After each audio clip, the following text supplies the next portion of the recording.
What's up, everybody? This is CJ, aka the Lone Wolf, coming to you here from the Wolf's Cave. Yeah, you heard that right. It was a little hesitate. It was a little hesitation, but I decided to just go back to the original name for personal reasons. I feel better with it. It's my identity, but I'm not going to get into too much of it. We are now in Rivalry Week. Also, the Pink Slip Week, pretty much everything on the line week, trying to go for a 6-win week, um, trying to get into the CFP field week, whatever name you want to call it, this is what we're calling it. This is probably the best week of college football season, which is the last regular season of the entirety of college football. After that, next week we go into championship week. And we still have some things to decide. There's no runaways. There's nobody that kind of dominated except Ohio State that has Michigan this weekend. And I think everybody, including their grandma and probably, I don't know, any sentient animals or insects, are definitely going to gather at that game for damn sure. Um, so I'm definitely excited for it.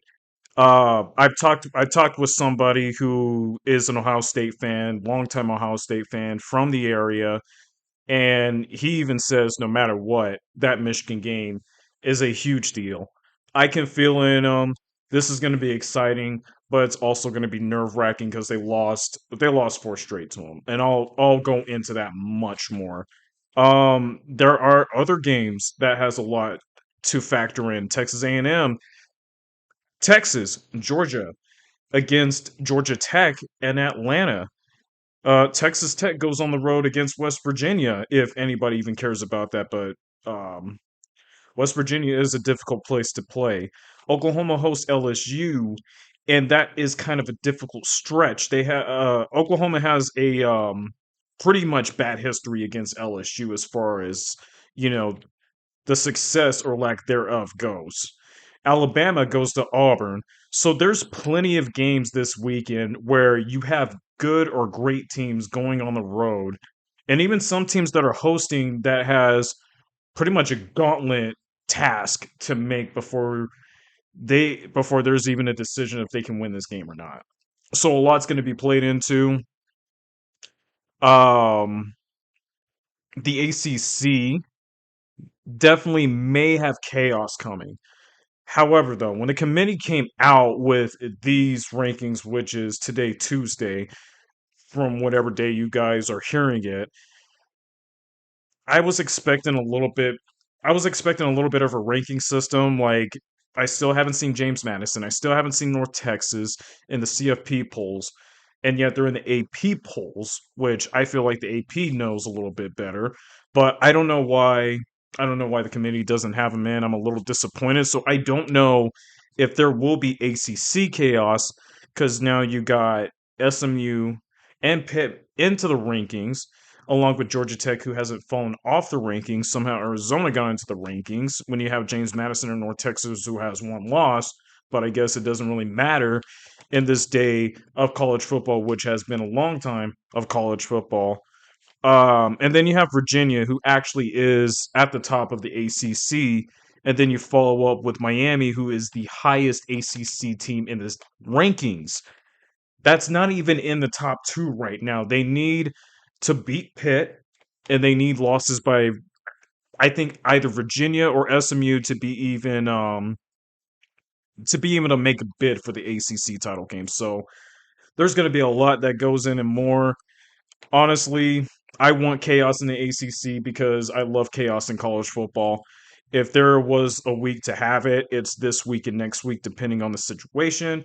But if either Virginia or SMU loses and Pitt loses to Miami this weekend, then Miami may have a chance to salvage what the ACC has as represented in the college football playoffs. So this is going to be an awesome weekend of football starting Friday, actually, or Thursday if you want to count Navy and Memphis in. We're slowly but surely going to start closing things down and seeing who survives to make it to the CFP.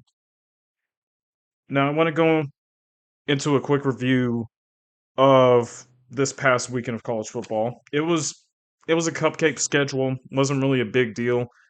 The only big deal was the Oregon USC game, and then obviously Georgia Tech Pitt that actually could create some sort of chaos somewhere, but I was expecting a little bit more from that. But I will explain that and more, but let's go into the reviews. So, these are the games that I watched or kind of watched over the weekend. Ohio State took care of business against Rutgers. I was expecting maybe a little bit of a struggle, which it was kind of close to start things out, but it was slow moving to where Ohio State finally cracked things open and just annihilated Rutgers. So now they took care of business like they have in their last 10 games before beating Rutgers. So now they have a focus on Michigan. Then I went into Virginia Tech and Miami. I thought there was going to be a trap game. As I said before, Miami has a they tend to cook early in the season and then they start sputtering and collapsing towards the end. That was not the case. They destroyed Virginia Tech just like they destroyed NC State before. So I think Miami has something to prove. They have a bit of a chip on their shoulder, and I can totally understand that. Now they got Pitt, and Pitt has their own chip on their shoulders. So we're really going to see how this result comes through. Louisville against SMU. SMU destroyed Louisville. Thought there would be a little bit of competitiveness, but I think SMU has something to prove as well too. They're getting back to what they were. They're back on the horse, as they would say, and they're actually in line of going to the conference title game if they win this weekend. They're actually at Cal, which Cal actually fired their head coach. So anything can honestly happen. SMU, I want to say they traveled across the country because I'm thinking ACC, so it's like East Coast, but no, SMU's in Texas, Midwest pretty much. So yeah, they travel out to Cal. They play them. If they win, they're pretty much in. Mercer Auburn, I caught a little bit of it because it was a close game at the beginning. I thought there would have been a bit of a trap game because Auburn has Alabama coming up. So it was close, but then eventually Auburn opened things up and got things going and just ran them out of their house. Their freshman QB Deuce Knight made an appearance and he scored 6 touchdowns. 4 of them are on the ground. Crazy. I wouldn't have expected anything like that because after everything that happened with Jackson Arnold and whoever the other QB was, it just was not working for them. So they decided, you know what, we're gonna go to the bat. We're gonna go to our freshman QB, and he put on a show. Even though it was against Mercer and it was a close game, he put on a show. So again, I will explain more, but this gets very interesting when they play Alabama. Missouri State and Kennesaw State for the conference that pretty much nobody cares about if you even bother caring about. I wanted to bring this up. I caught late in the fourth quarter. It was a close game. Missouri State, I I don't know. I really don't know. I think it was tied. I think it was a close game. I think it was tied. But on a fourth and long, instead of just kicking the field goal, they did a field goal. I don't remember. But all I know is they did a fake field goal or a fake punt or something, and they were distance away from getting to the first down, and they failed. So that pretty much gave Kennesaw State a chance.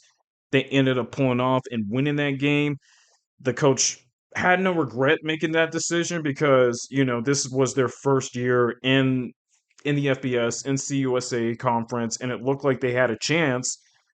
They had a chance to pull it off. Now, here's one thing with Missouri State. Unfortunately, they can't go to the conference championship because this is their very first year in the FBS and in the CUSA. So I kind of don't understand that. I don't know if that's why it led to Missouri State doing something like that because maybe they want to get to the top and show what they can prove for next season. But I mean, I question it, but I can see what the coach was trying to do. It just did not work out, unfortunately. Louisiana Tech and Liberty. Louisiana Tech made a comeback against Liberty, forced overtime, and won. Now they go bowling. They needed that 6 win. It was pretty much a stretch. La Tech started off pretty well this season and it kind of sputtered down to where they had to get this win to make a bowl. And they pulled it off in a way to where, like, wow, holy crap. I really thought they had nothing to play for. I didn't know they had 5 games won before this one. But now they go bowling. They should celebrate because this was a big deal against beating Liberty. Same thing with UTEP and New Mexico State. It was a game where there was nothing to play for pretty much by either side. But man, the closer in the last few minutes of the game. Kenny Odom for I don't want to get this wrong. I don't want to get this wrong. So just give me a moment for anybody that's just listening. I'm actually gonna look up UTEP and New Mexico State. It was a great ending to that game, honestly. Let's go here.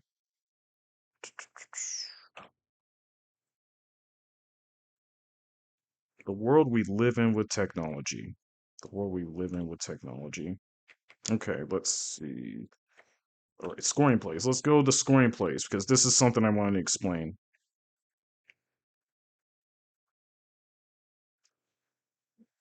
I don't know why I'm here. I don't know why I'm here. Yeah, this is the one I'm looking for.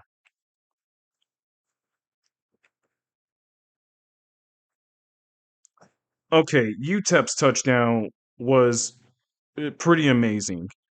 Uh, when Kenny Odom caught the ball, it was a one-hander. It was a one-hander, and it blew my mind. I really thought, okay, this was pretty much it because that play, I thought this would have ended the game after. I know there was like a few minutes left in the game, but Kenny Odom got that one handy catch for that score. Holy crap, it blew my mind. Then, following up on that one, New Mexico State ended up moving down on the field and just out of nowhere, just out of nowhere with a few seconds left, how everybody watched the Penn State Indiana game, how that game ended. That play had the similar situation for it. Just like yeah, even 21 seconds, that quarterback just threw right to where TK King could be the only person to get the catch.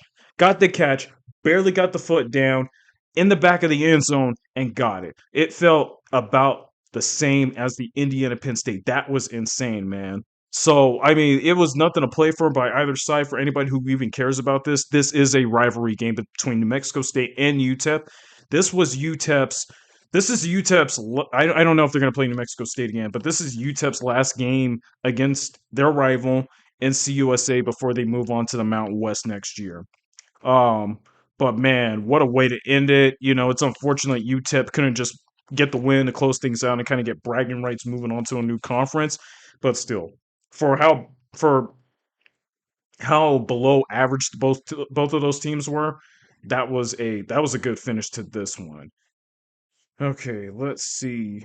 UConn got a win against FAU. It was back-to-back 9-win seasons under Jim Mora, so that's awesome for him. And then we have FIU in Jacksonville State. FIU upset at Jacksonville State when Jacksonville State was trying to close things out. And no matter what happened with this week, they would have already been in the conference championship. But since that didn't happen, now they're playing to get into the conference championship, and I will get to them in a moment. But FIU gets the big win. They go bowling as well too. I'm pretty happy for them because I like their running back Kajon Owens. Dude, I hope he goes to the NFL because I would definitely love to see what this kid has up his sleeve. And then we have Missouri, Oklahoma, which it was kind of stressful to watch because Oklahoma's offense just haven't been that good. They haven't been that consistent. And it continued into this one, but at the same time, Missouri's defense is really good as well too. You know, they got after him. They got after him. Um, and then it took like one big play by John Mateer throwing to Isaiah Satania to go for an 87-yard touchdown play. I mean, are you kidding me, man? Like, with everything that has been going on in this game with this offense, they finally crack open with that big play touchdown. And then slowly but surely, the offense did get going. Now, they did get outplayed in the statistical manner of it, but defense and special teams, again, they do their job like they did against Alabama and just pull it off. So they're one win away from potentially getting to the college football playoff, barring anything different. Barring anything different, or if they lose. They are one win away from getting there. I don't think there should be a question because they had the toughest strength of schedule and strength of ranking, and whatever strength of whatever it might be. But they have proven that point that they were able to overcome that tough schedule and put themselves in that CFP field if they can get that one. So I'm really excited for this weekend, but at the same time, I am really nervous and I'm probably going to really stress out for it. Washington State and James Madison. And this is where I thought James Madison would have gotten into the top 25 in the CFP polls. They had to pull this one out against Washington State because, like Ole Miss, this was a tough one for them. And yes, this is a little bit different because they're in the group of five, but James Madison did what they had to do. It was a tough one. They lost their starting linebacker and they ended up going to their backup. He got player of the game in that one. He made some interesting plays. He tackled. He was affecting the offense a little bit. So I'm proud of them. They're one win away. Well, they're going to be in the conference championship, so at this point, it doesn't really matter what happens with it. But they're one win away from still being considered for the college football playoff as the highest group of five. But we'll see where we are because right now, Tulane's the highest ranked group of five team with whatever is worth with what the CFP is looking at right now. So I don't know how much group of five football they've been watching, but very doubtful, pretty much. We move on to USC and Oregon. That was a great game. It seemed like both of them were equal as far as scoring, production, and then also mistakes, miscues, self-inflicted errors, including the good ones. Makai Lemon with the insane passing touchdown, and then Oregon's punt return touchdown. Then we move on to the mistakes and miscues like Oregon with the penalties, USC with the penalties, USC making a turn, USC throwing getting a turnover, and then Oregon getting a turnover. It just seemed equal for about three quarters, but then once it got to the fourth quarter, at least late in the third quarter, it ended up becoming Oregon taking control of this game and then ending it. They were more physical in the trenches. I felt like they had leverage in the trenches, but I don't think they started shelling out their advantages until later on, which I figured that was Dan Lanning's strategy from the get go. Because compared to USC, Oregon ran more. Oregon had more running plays than USC had. I think Oregon had over 40 rushing plays that had over 150 rushing yards or something like that, compared to USC, who had around 20 for like 48, and they have three running backs. But Oregon's defense is pretty damn good. So I think one part of it is they just shut them down, and when they got the lead on them, it kind of put pressure on USC to do a little bit more and try to score quick enough to get themselves back in.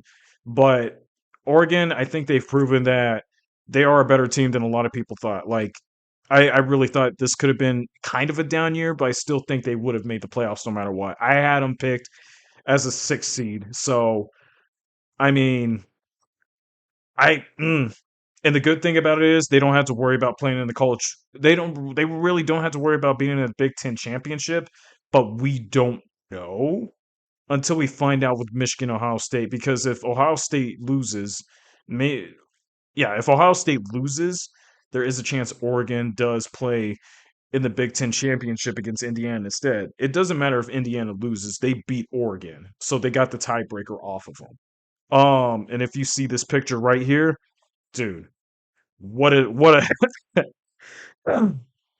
what a play by Kenyon Sadiq, the tight end for Oregon.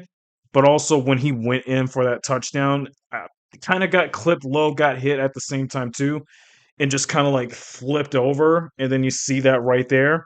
It looks like he's, I don't know, doing a break dance or something for it. He wasn't doing a break dance, but it's like he was trying to regain his balance. But I thought that looked pretty cool, so I got a clip of it just to kind of say for myself.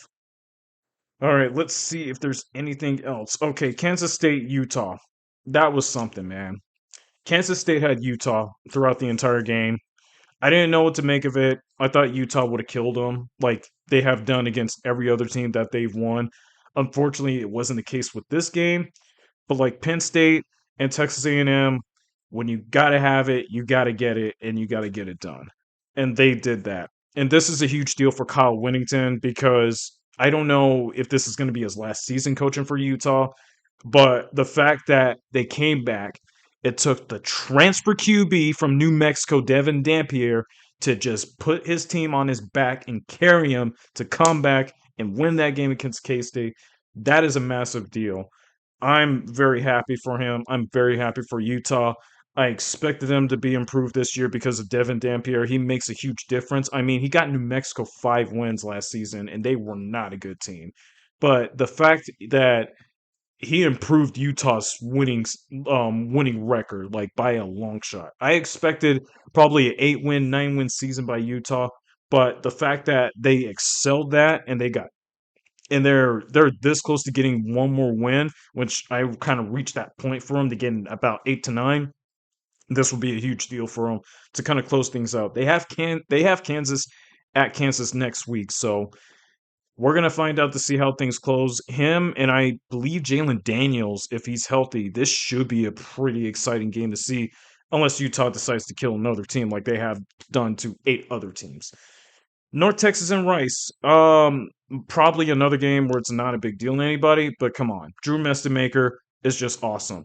But what about Wyatt Young, the wide receiver? He moidalized. I can't even find the word for it, but he obliterated that defense. That one big touchdown play he had where he just caught the ball, did a little spin, got up the field, got past the defender, and just ran all the way. I'm like, dude, what the heck is with this North Texas team? They are freaking excelling, but Drew Mestemaker, man, he is a real deal. Coach Eric Morris got hired by OK State. I will talk more about that much later if I can remember. BYU Cincinnati. That game was definitely close. It was a tough one, but eventually BYU took control and won the ground game and in the trenches. LJ Martin is definitely an NFL running back. He effed up any defender that comes his way. I think he knocked out at least a good couple of mouthpieces off those Cincy defenders that wanted or tried to or had to try to tackle him. God, I think after a few break tackles and just smashing and just throwing guys to the ground, I think Cincinnati defenders just does not want any business with them. I think this is where BYU may have something to maybe get them back into the situation if they make it to the conference championship. Because if they do, they play Texas Tech again. The last time they played, I don't believe LJ Martin played that game, or he was not 100% coming off his injury back when they played against Texas Tech. But he's healthy, he's bruising people. I'm interested in seeing if he can dish that out against Texas Tech if they win this game against UCF, and if he stays healthy going through. We get to Utah State and Fresno State. That game was close. I thought Fresno State had a chance. I thought they had a chance of beating Utah State. But man, EJ Warner did everything he possibly could to play a better game. They put him back in at the starting lineup after all the turnover mistakes he has. And after he was playing solid, he ended up throwing an interception. That turnover pretty much sealed Fresno State's fate. And Utah State was just killing them. If anybody remembers the QB named Bryson Barnes, aka Pig Farmer, he used to be a Utah QB. And my God, man, he is a tough kid. He is tough. He is physical. It just seems like every play he has had to take, he wanted this more than anything. And he was able to carry Utah State to a win. Oddly enough, Utah State has a chance of getting to the Mount West Championship, but they're way down and they need a lot of help, including beating Boise State, which I'm rooting the hell out of them to beat Boise State. And then we get Georgia Tech and Pitt. Ding ding. Yeah. The chaos. The chaos. Pitt dominated Georgia Tech. Even when it looked like Georgia Tech was going to come back, Pitt dominated them. Every chance they had, they dominated them. They have a good run defense, and it showed. They made life difficult for their QB. I got to tell you, man, when the coach said all he cared about was the ACC, it doesn't matter if they get beat by 50 or 100 against Notre Dame. I guess he did make a point. Still don't like the speech he did make, though, prior to playing Notre Dame. I really did not like it.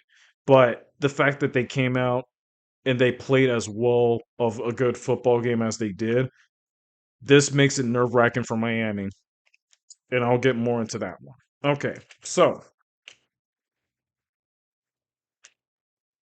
now that I got the reviews out of the way, it's time to get into some previews. I'm not going to go over everything because there's a lot. There's a lot to cover. But there are teams that are trying to fight for 5 win. Well, not 5 wins. There are 5 win teams that are trying to fight for a bowl. And this is where this last week comes in. Because now some of these teams are going to put everything down. They're not going to hold back, and they're going to do everything possible to get into the postseason, whether it matters or not. When it comes to bowl games that somehow some people do not care about, and they said it should not exist anymore, this is an exhibition game for some of the players that really have not had any playing time during the regular season. Some of them might end up transferring. Some of them are probably going to transfer after. But this gives them the chance to play if the starters that have played the majority of the game don't feel like they want to have any involvement with it because maybe they want to wait until next season or they're going to transfer or they're going to the NFL and they want to stay as healthy as possible for the Senior Bowl and the NFL Combine. This is where you treat this as an exhibition game for the younger, inexperienced players just to kind of see how things go. One player, for example, and I'm going to throw it at Drew Mestemaker. He made his first start with North Texas.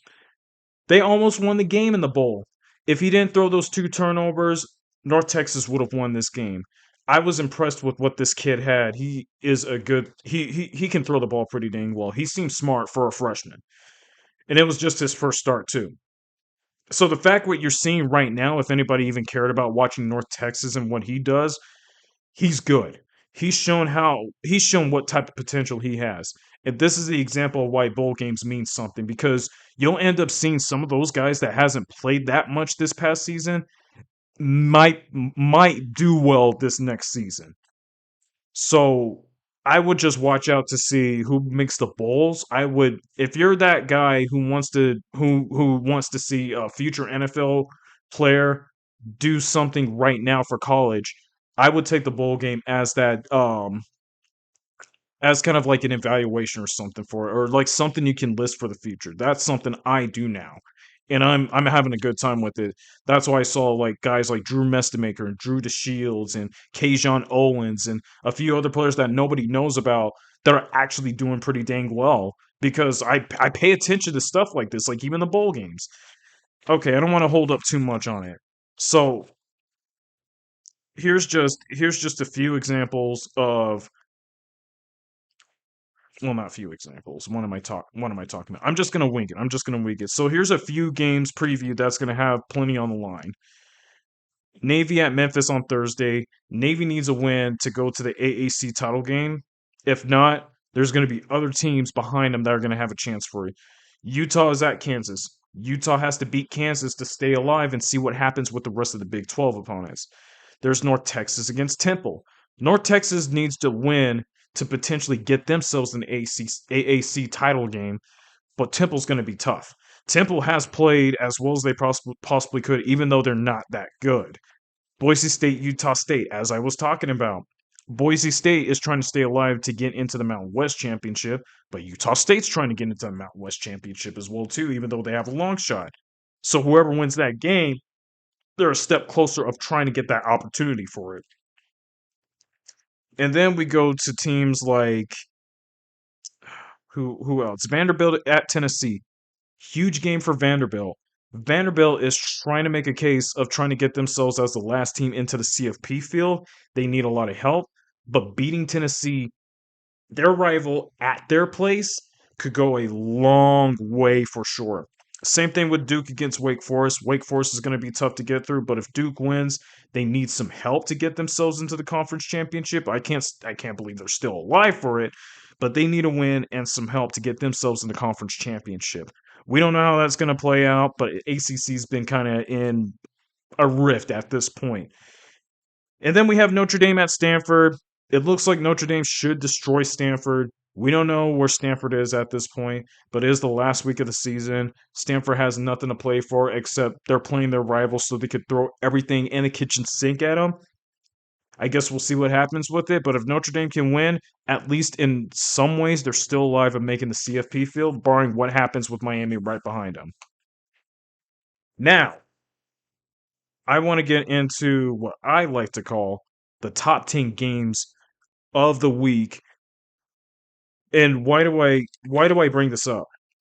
Because these games decide what happens with those teams that are either in the CFP field, trying to make the college football playoff, trying to get into the conference championship.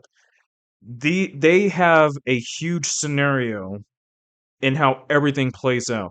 There is a lot on the line for some of those teams that have something to play for or trying to play for. I want to get into number 10. This one's not going to be too long. And it involves three different matchups. Starting with San Diego State at New Mexico. This could be a Mount West championship preview depending on how things play out. Whoever wins between San Diego State and New Mexico goes to the conference championship very likely. They're in the top three. San Diego State holds the top spot. New Mexico's at number three with Boise State right in front of them. New Mexico needs either. No, if New Mexico loses, I think they're done. I think San Diego State has a little bit more leverage, but they would need some help as well too. So I would say this: if San Diego State wins, they're in. If New Mexico wins, they're in. Depending on what happens, if San Diego State loses, they need losses behind them, including Utah State beating Boise State for San Diego State to still get into the conference championship. Troy and Southern Miss. So Southern Miss had a chance to close things out to have a little less to worry about before this matchup against Troy. They lost last week. So now this game is decided between Troy and Southern Miss to win the West Division and play James Madison in the conference championship. I had high hopes for Southern Miss this season because I kind of called them the Thundering Herd of Mississippi. Now, why do I say that? It's because not only did their coach get let go because whatever the hell was going on with Marshall, they weren't willing to kind of like extend his contract, even though he had success winning 10 games from Marshall. Now he's at Southern Miss, and he took more than half of his players with him. So I call him the Southern Miss Thundering Herd Eagles because of them. Now they have to go through Troy, that has looked a little bit better each week. I'm not sure if Goose Crowder is available for the QB spot as a starter, but Troy seems like a tough team to kind of get through. There's a lot on the line between both of them. Whoever wins plays James Madison. So this probably is going to have a dramatic ending for dang sure. I'm looking forward to watching it if I'm able to get ESPN Plus off of my ESPN app. And then there's Western Kentucky, Jacksonville State. Now nobody pays attention to the CUSA apparently, but I do. And I know what happened last season. Jacksonville State lost to Western Kentucky in the final game of the regular season. That got Western Kentucky into the conference championship while Jacksonville State had to bounce back and try to see if they could beat them, which they did. They won their conference championship in the second year of the CUSA and FBS. I think Jacksonville State's going to try to see if they can do the same thing to Western Kentucky. But Western Kentucky or Jacksonville State might be at risk of missing the conference championship because they both have a one loss. If Jack State did not lose to FIU, they would have absolutely nothing to lose even if they lost the game. But now in that situation, now they have to win out. And both them and Western Kentucky have a lot on the line to get into the conference championship. So there's so much to play for. Now we get into number 9. UNLV at Nevada. Why do I bring this up? Because UNLV is trying to get into the conference championship. But I want my school to prevent that from them. Now, I sound crazy when I said this all season long. We're going to beat UNLV. And I'm going to stand by it even if we get beat by 50. But I stand by it. UNLV won the last three. And I know one of those games they won, there was like a fight at the end in one of the end zones. It was just so much tension. It's a rivalry, man. It's a rivalry. But UNR, if I were UNR, I would want this more than anything. Who wouldn't want to beat their biggest in-state rival and not only take their cannon, but take away their Mount West title opportunity, right? They're at our place now, and we're building a new stadium that's by my workplace. Not only that, UNR won their last two games after the tailgate restrictions were lifted. I don't know what happened with it still, but I read a lot of Instagram information about it. But since they got their tailgating rights back, they won two straight games. I'm hoping they beat them. I hope they beat them so they can win three, closing it out because of the tailgating thing. Now, this is where there's a little bit of discrepancy by UNLV to where it looks like UNR may have a chance. UNR has a better defense than some people might think. The stats might not show it, but I've watched how good this defense was. They are competitive, they are good, they can actually make good plays. But it's clouded by UNR's offense making so many damn mistakes and turning the ball over so many damn times. They get UNLV's offense. UNLV's offense is one of the best in the Mountain West. I've seen their stats like straight down the line. They are top two, top three, top five, whatever in almost every statistical category possible. But their defensive stats are pretty god awful. So this is where I think if there is a sliver of hope, if there's a silver lining in this matchup, UNR may have a chance because they're at home. They have nothing to lose. I would say the tailgating needs to be a big deal, and getting the goddamn cannon back and just bringing it back to the silver area of our of the state. I think this would be a huge deal for us. They got nothing to lose, and not only that, they haven't been blown out that much against UNLV in their history of playing against each other. I mean, the last blowout was in 1975 where they got beat by 50, okay? We've had a few blowouts after, but it was like by 20. So, again, something about UNR being at home in these games and these types of situations, this makes it very interesting. But God help me if Carter Jones just does not turn over the ball and the coaching staff does something. I don't know. They had Chuba Purdy play like running back and wide receiver and just got him away from playing quarterback that much, even though it's on gadget plays sometimes. I don't know what the F they're running. At this point, they got nothing to lose. I'd say just throw everything out there, even the kitchen sink at them. I don't know. But I want to believe that UNR beats UNLV.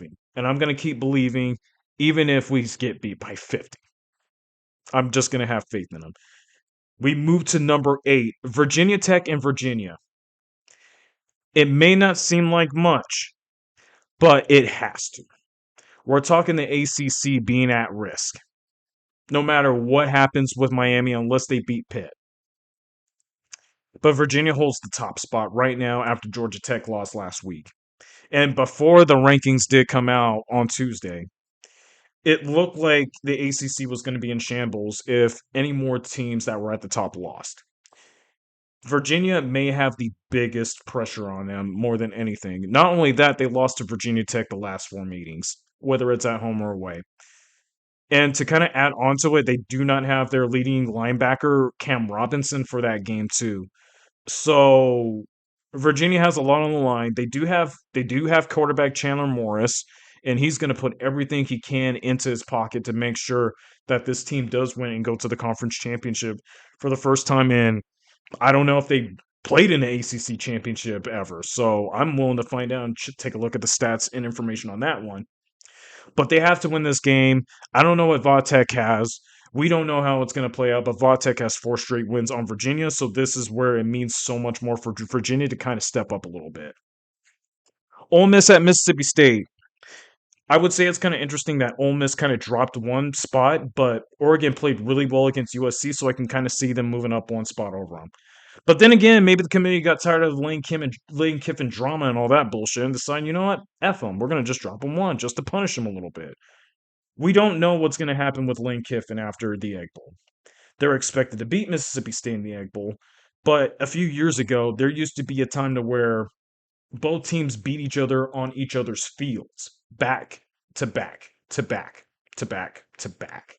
I think, but Ole Miss won 4 of the last 5 meetings. But Mississippi State has been competitive, even in some of their losses. And they had 2 opportunities to win the game too, to be at what 5 to be like bowl eligible. But now they got nothing to play for. I don't know what's going to happen with Jeff Lebby. I'd say let him go because he ain't that good of a coach. I even question him as an OC too, being from Oklahoma at this point. But they lost 3 games by 7 points or less, which isn't that bad. But they lost 6 games in the last 7 meetings. I mean, in the last 7 weeks, pretty much. They did get a win off of Arkansas. Wait, damn, I'm thinking of somebody else. Sorry, I'm mixed up with everything. But I don't know. I really don't know how this is going to play out. The Egg Bowl is just weird. It's crazy. But anything can happen. Anything literally can happen with that one. But I expect Ole Miss to win that one, and then after that, we'll see what happens with Lane Kiffin. If I can remember, I will explain just a little bit of it towards the end. And then there's wait, number 7 was Ole Miss and Mississippi State. Number 6 is LSU at Oklahoma. And this is where I'm really nervous about this one. It looks like Oklahoma can win this game, but I cannot say it's a guarantee. They haven't been LSU since their first ever meeting, which is like a long time ago. I didn't get the year for it, but it was a long time ago where Oklahoma just destroyed LSU. But ever since then, since 2003, LSU hasn't lost to Oklahoma. Winning the national championship in 2003 with Nick Saban, I believe, and then losing to Joe Burrow and a great LSU team with so many stacked players on the roster to eventually win the national championship. I really don't know if Oklahoma can beat LSU, but here is a silver lining to it. This is the first meeting in Norman, Oklahoma. So Oklahoma has the advantage in that area. My problem with that is can Oklahoma's offense do something? Can they do something? Can they get something going? I know some teams that have played LSU in the past have had their struggles a little bit with Ole Miss as well too, but they were able to clear things out and score some points against them. But I really do not know how this game is going to go. It might most likely be a low scoring game because I'm looking at these offensive stats between Oklahoma and LSU. They both have not been great in SEC play. In the last 7 games in SEC play between LSU and Oklahoma has averaged only 22.1 points per game. LSU has only averaged 20 points per game in SEC play. John Mateer only has 10 touchdowns to 7 interceptions in total. He does have 7 rushing touchdowns, so it makes up the difference. Garrett Nussmeier has 12 touchdowns to 5 interceptions, much lower than it was last year when he had a great year, looking like he was going to be an NFL caliber QB, which he could still be, but it has not looked good. And then, with how so questionable both offenses have been, Oklahoma's offensive line, lack of run game, LSU's questionable offensive line, which led to the lack of running opportunities, even though they do have good running backs. Oklahoma has been like I'm just saying this. I'm just saying this, man. I think it's going to be an ugly ass game to end this season. I'm going to be dreading it for 16 game minutes, 3 hours or so. It's going to be a long ass time for me. I might even age at least a few. I don't know, a few years more. It's just bad, man. But it's going to be a very good defensive battle. Special teams might play a part in it. We know Garrett Nussmeier is going to try to do something the best as he can as long as he does not get mortalized because Oklahoma has 41 sacks and 110 tackles for losses. Good luck, Garrett. Hopefully you can survive that one. But compared to that, LSU's defense is good. They are without their starting linebacker, Whit Weeks. I don't know if he returned yet, but they do have 27 sacks and 56 tackles for losses. if they can box in John Mateer, which I hope to God they don't, they could get more off of him as well too and force turnovers off of John Mateer. Because again, Mateer has really not been consistent, but when it comes to the running ability, man, it makes a huge difference. So, but looking at LSU stats that may give Oklahoma an advantage is they're 0-3 on the road in SEC play.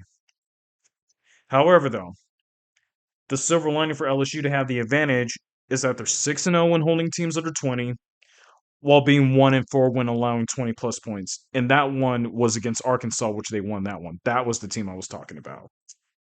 So I don't know. I'm really stressing this game, man, but I'm looking forward to it. If Oklahoma wins, I'm going to be dancing for a while. Barring anything happening around the elements around us, I will be dancing. If they lose, I will be in shambles, but I will accept it because I expect them to be much better than what they were because of John Mateer. That's my only reason for it. I already knew the defense was going to be good. Special teams finally came through after their struggles against Michigan and maybe a couple of other games, but they played really well. And just the fact we have a QB for next year, this is really going to go a long way. But now it comes down to the OC to kind of improve this offense a little bit. Like we need better O line and we need the run game to be more consistent. At number 5, Georgia Tech and Georgia.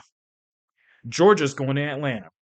They do have 7 straight wins, including 5 of them being blowouts, but those were the previous 5. In the last 2 games, Georgia Tech has kind of climbed up and gotten closer, including last season where we went into 8 overtimes. Which, holy effing crap, that was so dramatic. So much drama, so much on the line. We didn't know if Georgia was going to win the game because, Carson Beck to start things off, and then Gunnar Stockton coming in and having to do his best to carry this team to a win. Georgia fans were on pins and needles because after losing their starting quarterback and having to go to the backup, which they do not know much about until the offseason, it looked like Georgia Tech could have had a chance to win this game. But Georgia Tech lost this past weekend, so now we want to see where their mindset is. They may have a chance to compete and maybe beat Georgia, but Georgia's a really hard team to come across, man. They are the cardiac dogs. They will keep the game close until they get to the fourth quarter, and that is their advantage. The fourth quarter, they take control of that one. So this is something Georgia Tech has to be prepared for.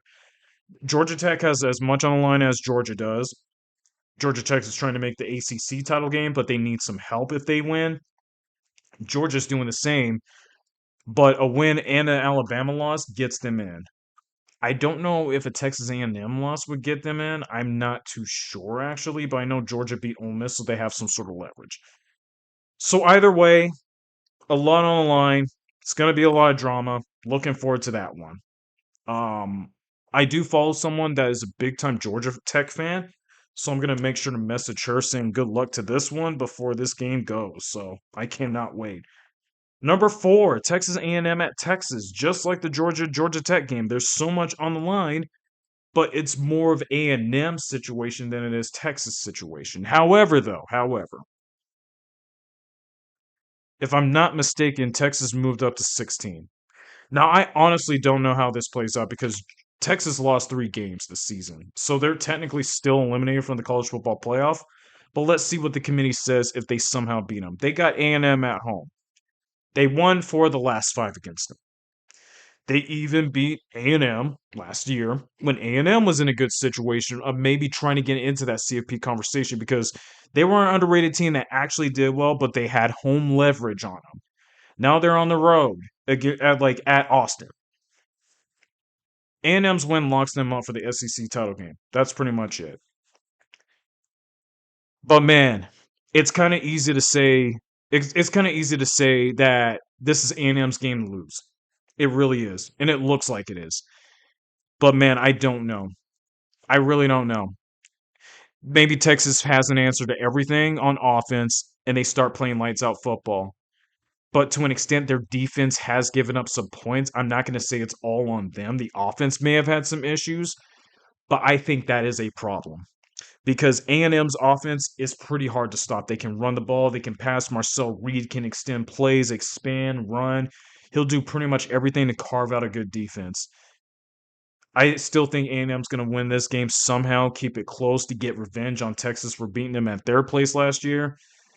But if Texas somehow gets that victory off of A&M, there's going to be a lot to talk about and just seeing where they're placed at after this weekend. And then we get down to number 3, Alabama at Auburn. Just like Georgia, just like Texas A&M, there's a lot on the line. But holy crap, I think this is much more than I thought. That's why I put them at 3. Alabama has won 5 straight against Auburn, right? They won 6 of the last 7. Their last loss coming in 2018, I believe. But Auburn has 5 wins. They're trying to fight for a bowl. They put in Deuce Knight as their starter. They're trying to get something going on the offense because they got way too much talent to waste on, and they don't want them to go into the transfer portal knowing for the fact they do finally have some sort of opportunity to be something. But Bama's trying to get into the CFP.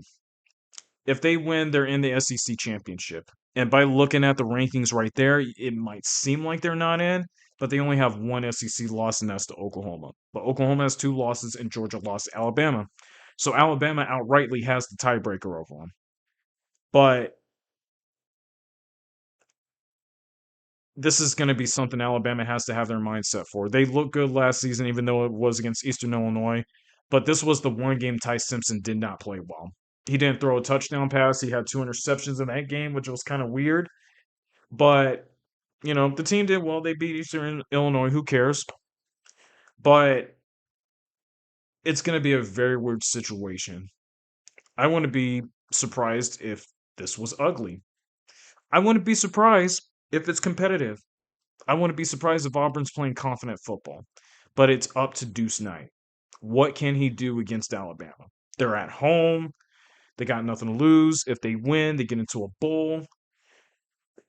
So they might throw in some sort of interesting plan that might get Alabama off guard a little bit because Alabama has they have not looked great, honestly. But here's a very interesting stat that pretty much nobody knows about. So in the odd years that Bama has played, they lost 2 games at Auburn. And those 2 wins they had at Auburn were by 3 points or less. So there's a very likely chance this could be a close game, and I wouldn't be surprised with it. But in the even years, Alabama destroyed them, but they were at Tuscaloosa. So just keep that in mind. Or in the odd years, or in 2025, Auburn's trying to play for a bowl. Alabama's in desperate need for a win to get into the SEC title game so they can get themselves into the CFP. Keep that in mind. Number 2, Miami at Pittsburgh. Miami needs help. They need a win, and then they need help from either Virginia Tech beating Virginia or Cal beating SMU. Now, luckily, Virginia lost. Like I said, they lost 4 straight to Virginia Tech, and SMU's going to Cal. So anything can happen with that game. But Miami, they got to be locked in. Like they were the last 2 games, they got to be locked in because Pitt beating Georgia Tech, that gave Pitt a lot of confidence, and they're at home. The last time they got Miami, when Miami was in a position of going to a 14 playoff, was in 2017. And Pitt, out of nowhere, 4-7, when Kenny Pickett was playing his first season with Pitt, they got a big upset off of them, 24-14, I believe. And then Miami ended up losing the conference championship as a follow-up as well, too. So there's so much on the line for Miami. Not only that, for the ACC in general. I don't know what will happen if Pitt beats Miami. Do they push them back into the top 15? I don't know what's going to happen. There's so much on the line in this game. And there's so much on the line for the ACC. Because if Virginia were to lose, if SMU were to lose, and then Miami were to lose, then you have Pitt and then whoever else, maybe Georgia Tech. But they're going to be behind. There might be a chance they might be in behind one of the group of 5 teams, and that puts so much at risk. I still don't know how it's going to play out because I don't know if the CFP is going to get James Madison in. That's a big question. But this game, there's so much on the line for both teams. But Miami, Miami has to win this game to keep ACC's relevancy in the college football playoff because if not, anything happens next week, this might put them at risk of being eliminated altogether. And then we get to Ohio State at Michigan. Now, we all know about the recent history. We know all about the history in the past. But I think if anybody has forgotten about it, let's go back to how Michigan went on a run against Ohio State these last 4 seasons. Remember in 2020 when COVID hit everything, especially the Big Ten, and we weren't sure if the Big Ten was going to play? We weren't even sure the Big Ten was going to be in the CFP. So Ohio State is 5-0, right? Prior to playing Michigan, they had 3 other games canceled because of COVID and whatever else.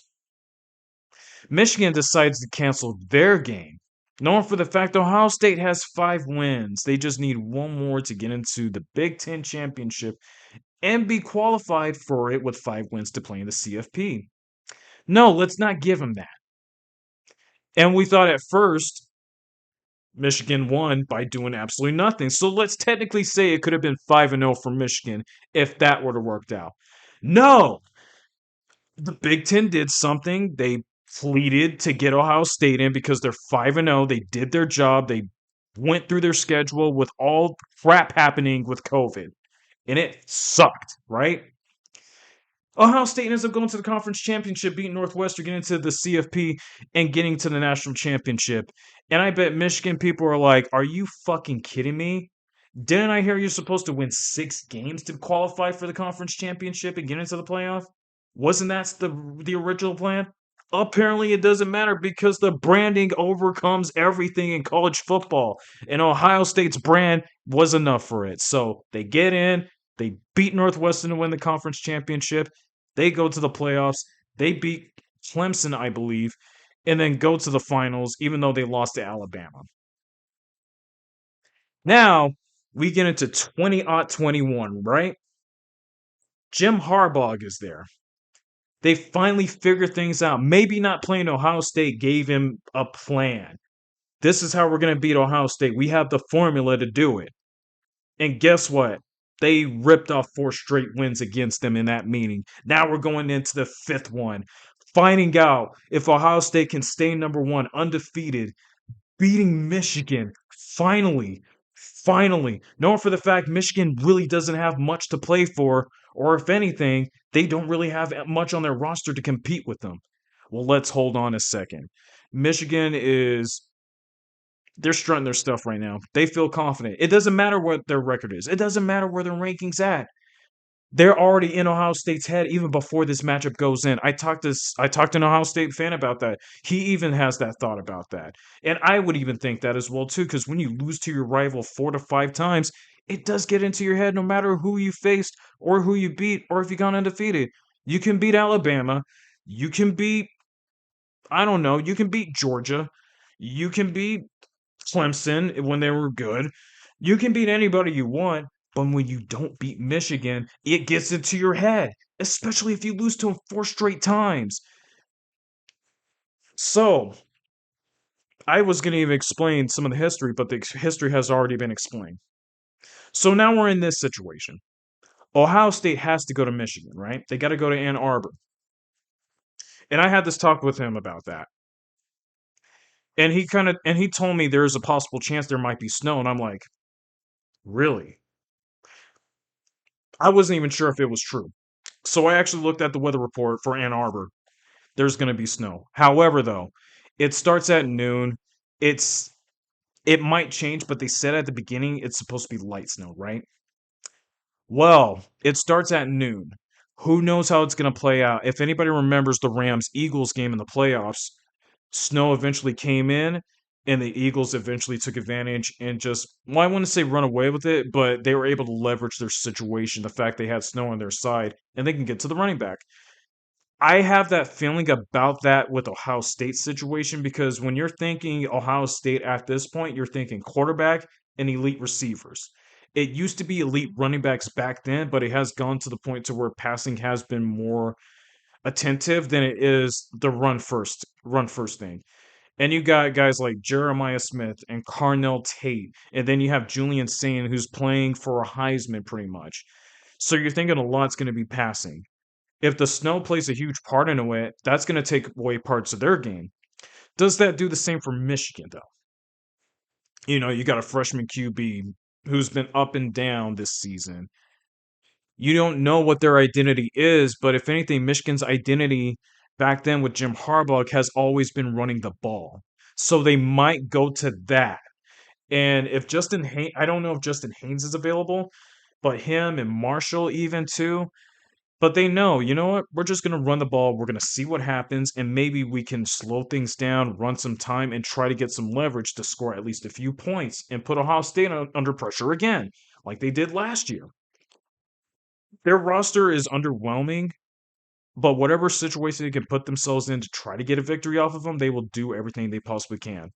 My question is, can Ohio State do the same thing as well too? Can they adjust to this situation, knowing for the fact they are playing in the snow?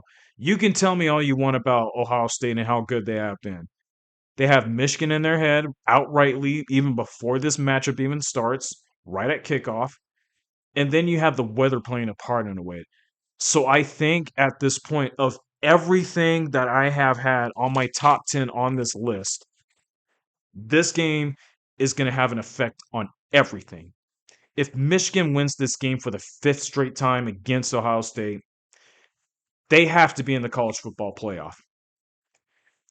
No question, because even with everything that has happened previously, their resume shows it. They played Oklahoma, they lost to them. Depending on what happens with Oklahoma, that adds to their resume. If they beat Ohio State, you got to consider them. You got to consider them in the college football playoff. But there's so much on the line. There is so much on the line. And then for Ohio State, worst case scenario, if they lose this game and Oregon wins, this hurts Ohio State a whole lot because it feels like they put everything together, and this was the game that they could have had to actually finish Michigan.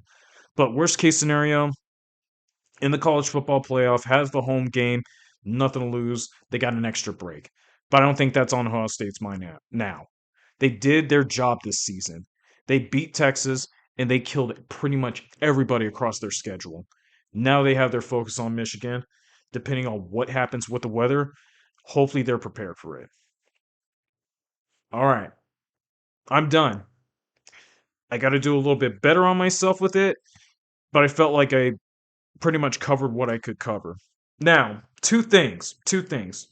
We'll start with North Texas's coach Eric Morris. So he got hired by OK State. You got to be fucking kidding me.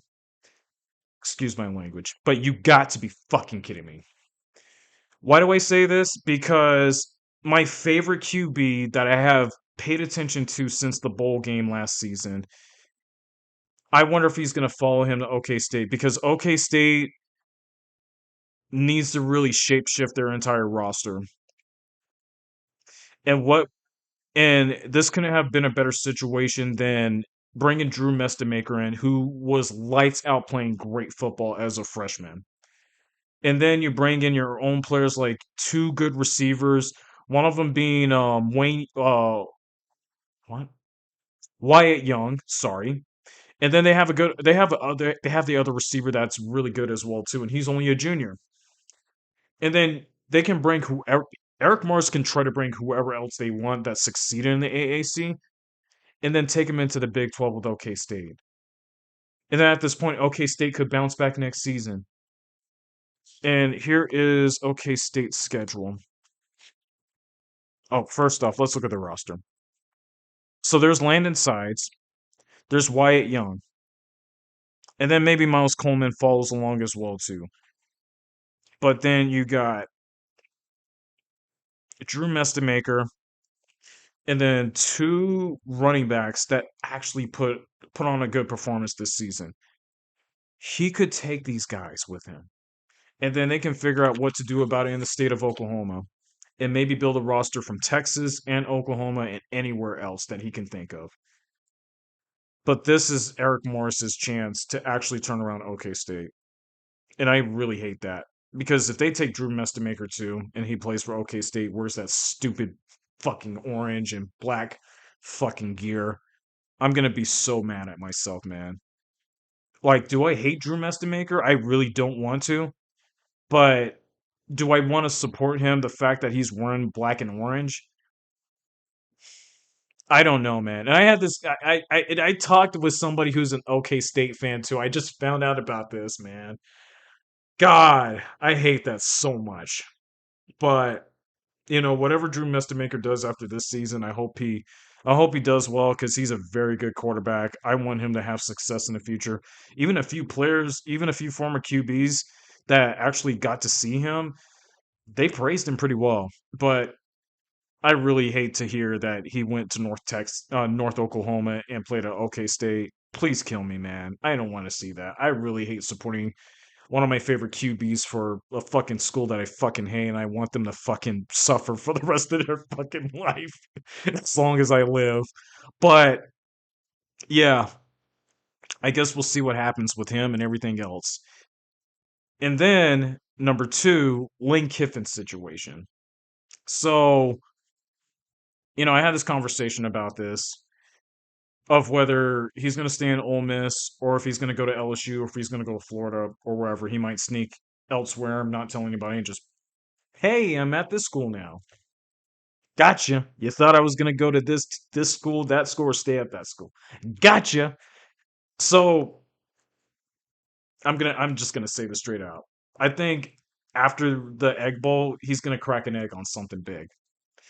Now, in my opinion, I think he should stay at Ole Miss because after everything that happened when he left Tennessee for USC and things didn't work out, and he was hated by both schools, and then things didn't work out with the Raiders, and then having to take a step back, go through being an OC at Alabama with Nick Saban, and then coaching at FAU, just getting to Ole Miss, it felt like this was his home.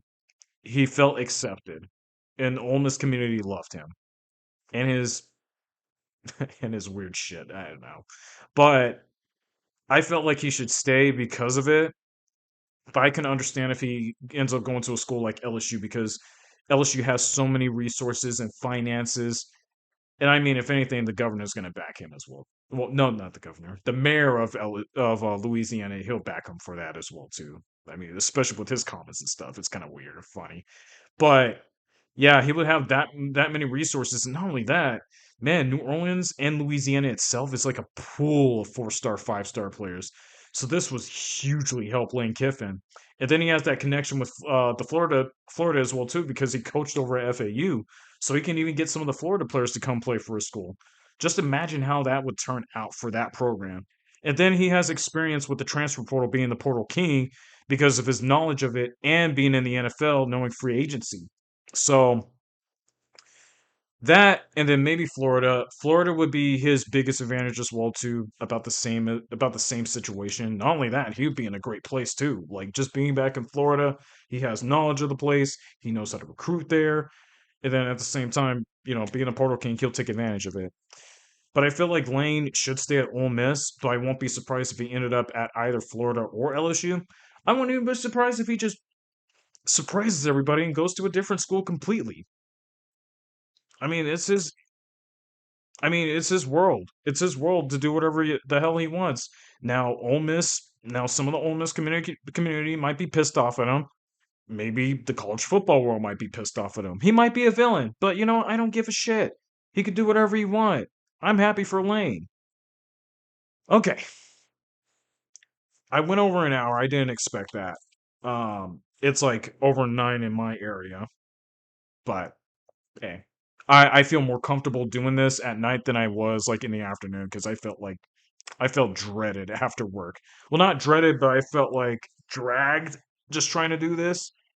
But I feel better doing this at night than I do in the afternoon. So, um, yeah. So this is Thanksgiving week, so I just want to say happy Thanksgiving to everybody. Be safe out wherever you are. Eat some turkey, ham. Um, Probably none of them. You probably save a turkey, eat something else, like I am. I'm gonna have something different for Thanksgiving. But yeah, whatever you do, just be safe, be smart.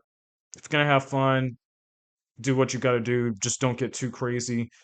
But to anybody that listens to my dumb podcasting about all things sports and college football and random bullshit, I really appreciate it. This is my 10th episode. I survived this long. I didn't know if I was going to make it after the second one, but we're here.